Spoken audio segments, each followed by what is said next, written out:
Hello my dear friends and welcome back to another Star Wars video. So it's always an interesting day when the Star Wars comics try to fill in the blanks, explain big question marks from TV shows or movies which didn't really make sense. And today my friends, we're talking about one of the most mysterious scenes from The Force Awakens. After 10 years on its 10th anniversary, Lucasfilm finally addressed it. So what am I talking about? Let me set the scene. So one of the most memorable scenes from the entirety of Episode VII was Rey finding the Skywalker lightsaber. It was calling out to her. She found it in the basement of Maz Kanata's castle. Somehow after Bespin, after Luke's duel with Vader in Episode V, Maz got a hold of it. How she did is still a huge mystery. I've had theories relating to the Ugnaughts, but I suppose it's an interesting question for a different time. But when Rey touched the lightsaber, there was a moment of psychometry where echoes of the lightsaber's past converged into a Force vision. It was overwhelming for Rey. She burst into tears. Now I don't know if you guys remember this, but the vision that Rey saw was the subject of so much fan speculation for 2 years, leading up to The Last Jedi. Fans were breaking down the Force voices, the visions, how it could tie to Kylo, Rey's past, what happened with Luke. It might not seem like it today, but that scene was a huge deal. There were some really important moments in it. Rey watching her parents leave when she was younger on Jakku. We heard the voices of Obi-Wan and Yoda, and Star Wars fans were trying to connect all of this together.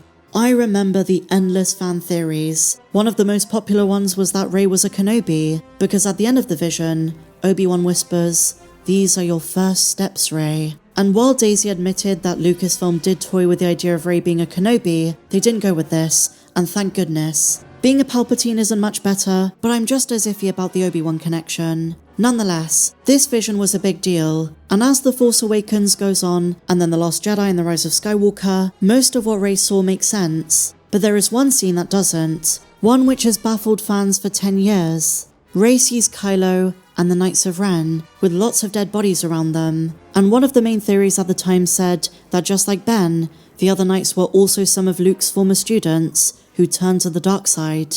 In 2015, J.J. Abrams clarified they were a group of dark side users commanded by Snoke. But then, the Knights don't appear in The Last Jedi, and then re-emerge in the final installment, in Episode 9, The Rise of Skywalker. And so the timeline of the Knights, their origins, their motives, their allegiances, don't really make sense. And this is where the comics have done most of the heavy lifting.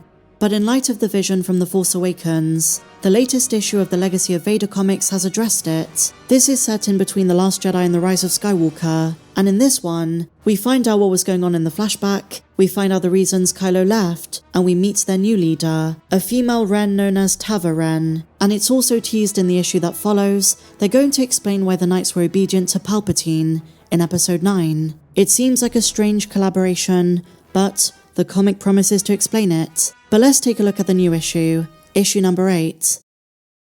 The new leader of the Knights of Ren doesn't know much about their past. She hears one of them mention Kylo Ren, and she's confused. And so the knight called Cardo begins to explain.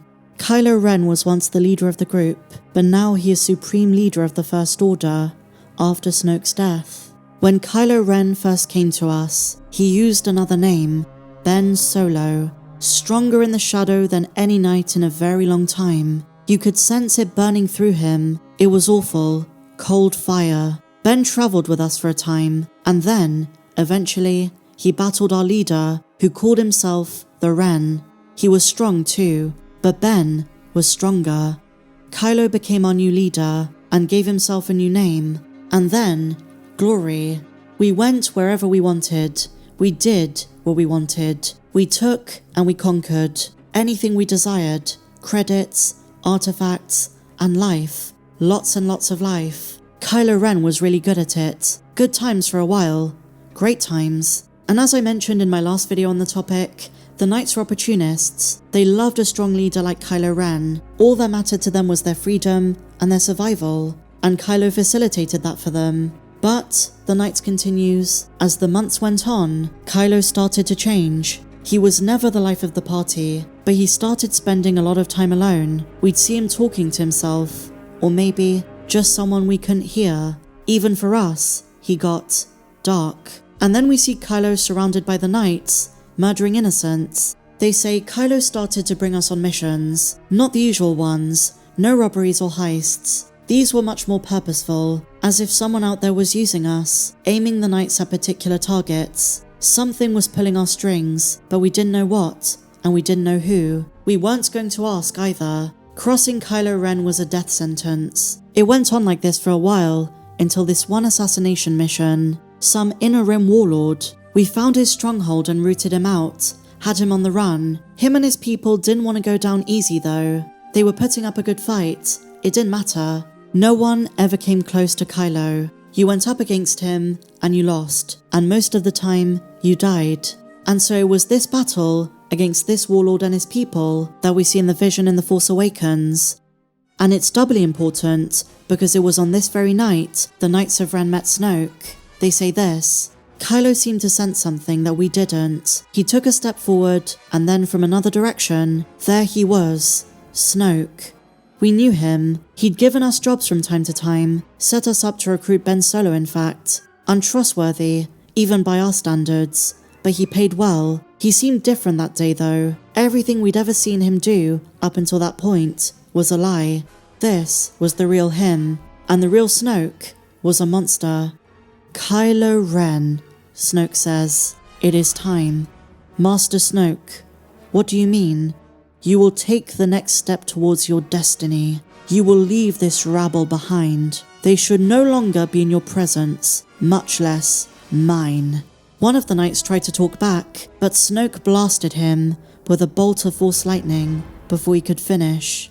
The Knights of Ren are the rats of the dark side, scrabbling for scraps. They were useful as you explored and expanded your power. You did well. Be pleased.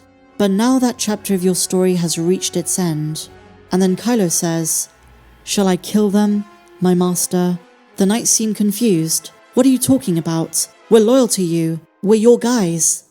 And then Snoke interjects, No, I would not have you sully your blade. There are other weapons. So then Snoke orders the stormtroopers, the First Order stormtroopers, to kill them. And the knight recalls, We didn't just roll over. We fought as best as we could. But Snoke sent his death squad on us. We didn't have firepower to win that fight, especially with Kylo as a traitor. In the end, all we could do was run. Like Snoke said, rats of the dark side. And so in this story we learn that the Knights of Ren were First Order fugitives. And hearing all of this, the new Ren, Tava Ren, declares, The Knights of Ren are broken. I know how to fix us. And then she devises a plan to overthrow Kylo Ren as Supreme Leader of the First Order. Obviously it doesn't go well. We know Kylo survives, and based on the preview for the next issue, I think Tava Ren's gonna die in her effort. But this changes everything, because it still begs the question, why later on in Episode 9 are the Knights loyal to Palpatine? But really awesome, we finally have context to the Force vision in Episode 7.